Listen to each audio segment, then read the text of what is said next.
At the mouth of Nestor's cave in southern Greece, the summer of 2025, there were bees. Thousands of them. To get inside, the actors had to walk through a curtain of them, and then past 40 live sheep, and then into the dark. Matt Damon was one of those actors. Waiting for him inside the cave, in the dark, was a puppet 60 feet tall, a one-eyed giant built to move like it was breathing. A theatrical clown named Bill Irwin, an actual theatrical clown, that is, his actual profession, was inside a full-body prosthetic suit, making low, guttural sounds that would later be pitched down for the final film. Bill Irwin also played the robot TARS in Interstellar, so he is the same man, on paper, as the tumbling metal box. Christopher Nolan was directing. He was spending $250 million, 18 months of pre-production, 40 sheep, and one theatrical clown to answer a single question he asked in every interview leading up to the release. He wanted to know what the Cyclops would look like in actual life. Not the storybook version, not the cartoon, the real thing. He based the design of the creature on a specific painting, Francisco Goya's Saturn devouring his son, which is exactly what it sounds like. Anyway, he also ordered the special effects team to manufacture a batch of tiny latex soldiers filled with fake blood and breakable skeletons that Bill Irwin, the theatrical clown, could bite and tear apart on camera. Those two are in the film.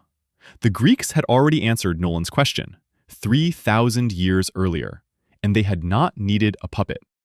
On the coast of Sicily, in the year 1914, an Austrian paleontologist named Othenio Abel was digging in a limestone cave, which is a normal thing for a paleontologist to be doing in a normal country on a normal Tuesday. He was pulling out bones. Nothing enormous, nothing valuable. The Mediterranean is loaded with them. Then he pulled out a skull, small enough to hold in 2 hands. It had a hole in the middle of the forehead the size of a fist. Deep, round, and empty. From the front, it looked exactly like an eye socket. It was not one. Abel knew what it was because Abel had studied elephants. In the middle of an elephant's skull, there is a bony cavity where the trunk connects to the head. On a mature African elephant, this cavity is easy to identify because it sits above 2 clearly visible eye sockets on either side. But those eye sockets are smaller than they look. They are set far to the sides of the head. When the animal is alive, they are almost invisible under the folds of the skin. When the animal has been dead for 10,000 years and only bone remains, the eyes vanish into deep grooves at the temples. What is left, staring straight out of the front of the skull, is the trunk cavity. Enormous, round, central, impossible to miss. None of this is obvious if you have never seen an elephant. And a Greek farmer standing on a Sicilian beach in the 8th century BCE, holding a skull twice the size of a human head with a giant hole in the forehead, had never seen an elephant. There were none in Greece. There were none in Italy. The nearest living population was in North Africa or India, thousands of miles away, on the far side of a sea he did not sail. So he stood there, with the skull in his hands, and he did the same thing your brain does when it sees a face in a burnt piece of toast. He completed the pattern. One dark socket in the front of a huge skull. Enormous bones nearby. A single, giant, one-eyed creature had died in this cave. Judging by the femurs, it had been strong enough to hunt. Judging by the ribs, it had lived alone. Judging by the eye, it had a temper. The story wrote itself. Abel published his interpretation in 1914. The paper is short. He had not gone looking for the connection. He noticed the shape of the skull, remembered where he had seen a similar shape in mythology, made the link, wrote it down, and moved on. For decades, few researchers followed up on it. Then, in the year 2000, a folklorist named Adrienne Mayor, working out of the classics department at Stanford University, published a book called The First Fossil Hunters. Mayor had spent a decade doing something no one had done systematically before her. She had gone through Greek mythology, monster by monster, and asked, of each one, is there a fossil bed under it? There was a fossil bed under nearly every one of them. Homer places the Cyclopes on the island of Sicily.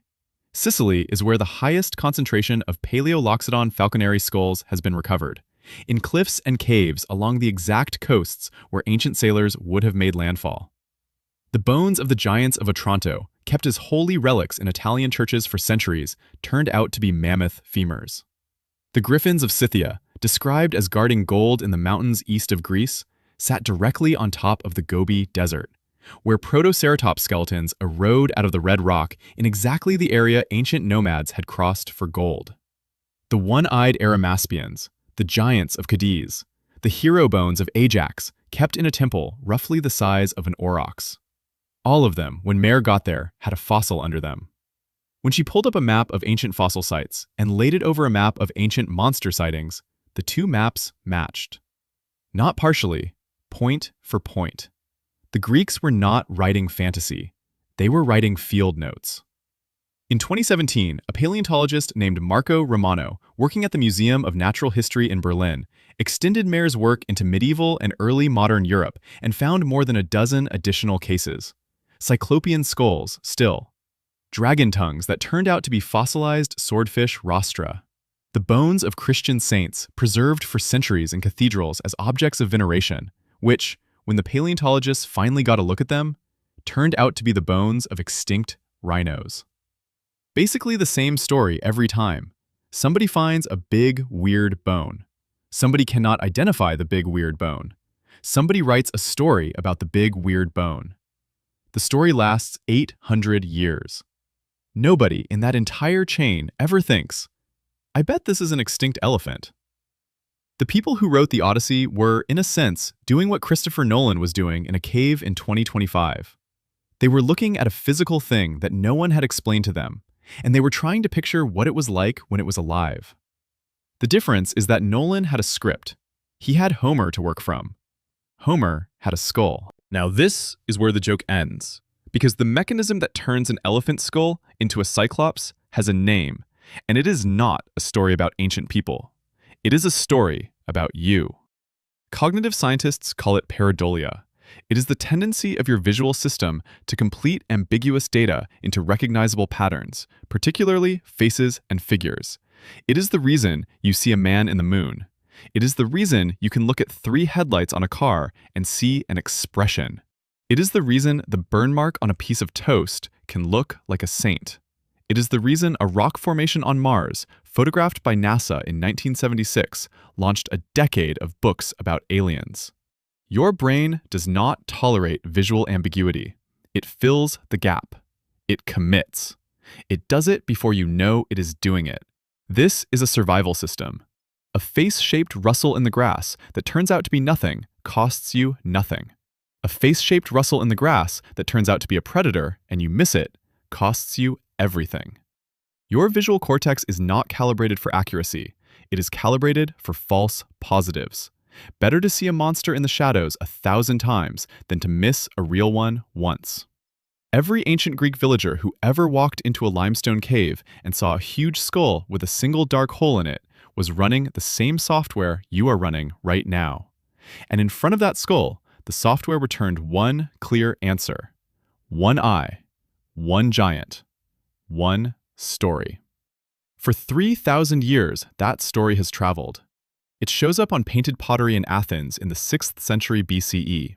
It shows up in the Odyssey, written down around the 8th century BCE, based on oral traditions already ancient by then. It shows up in Arnold Boeklin's paintings in 1896. It shows up in a Kirk Douglas film in 1955.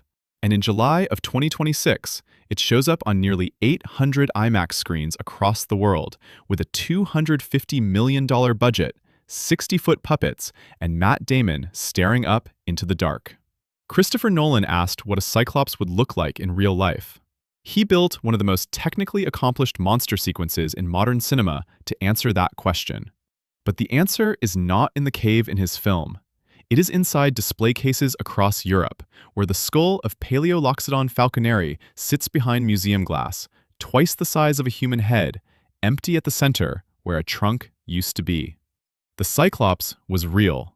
It was a herbivore. It was 90 centimeters tall. It had 2 eyes. And 100,000 years after the last one died, a farmer on a Sicilian beach picked up its skull, saw 1 hole where he expected 2, and told a story that ended up in a poem. You would have told the same story. You would have seen the same thing. You would have carried that skull down to your village and told your children a one-eyed giant had once walked on your island. Your children would have told your grandchildren, and 200 generations later, a director in a cave in Greece would spend $250 million trying to picture what you saw. That is what the Odyssey is made of. That is what every monster story you know is made of. Not the invention, the finishing. At the mouth of Nestor's cave in the summer of 2025, Christopher Nolan built a giant to answer a question the Greeks answered with a skull. He was standing on top of the answer the whole time. So were the Greeks. So are you. The eye was never there. The eye was in your head. That skull is sitting in a museum in Europe right now, and no one can agree on which cave it came out of. This channel keeps digging into the real thing hiding underneath the myth. Subscribe, and you will not miss the next one.